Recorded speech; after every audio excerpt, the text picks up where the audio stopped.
Bonjour, moi c'est Martin et je vais vous parler des OPCI.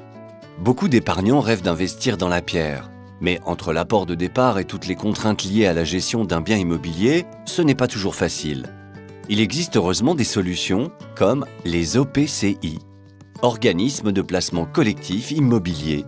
Ils intéressent de plus en plus les investisseurs souhaitant investir indirectement et partiellement dans la pierre, avec un faible apport et sans s'endetter. Ce sont des placements de long terme, dont la durée recommandée est de 8 ans.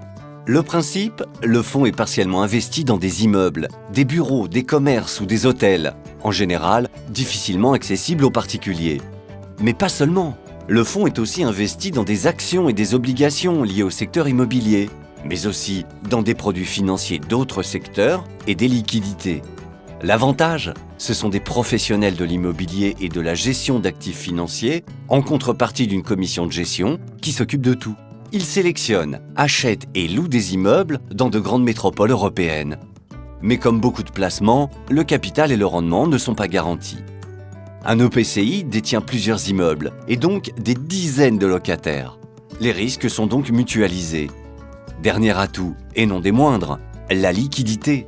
Les parts d'un OPCI peuvent être cédées à tout moment et sans frais. Alors, comment se lancer?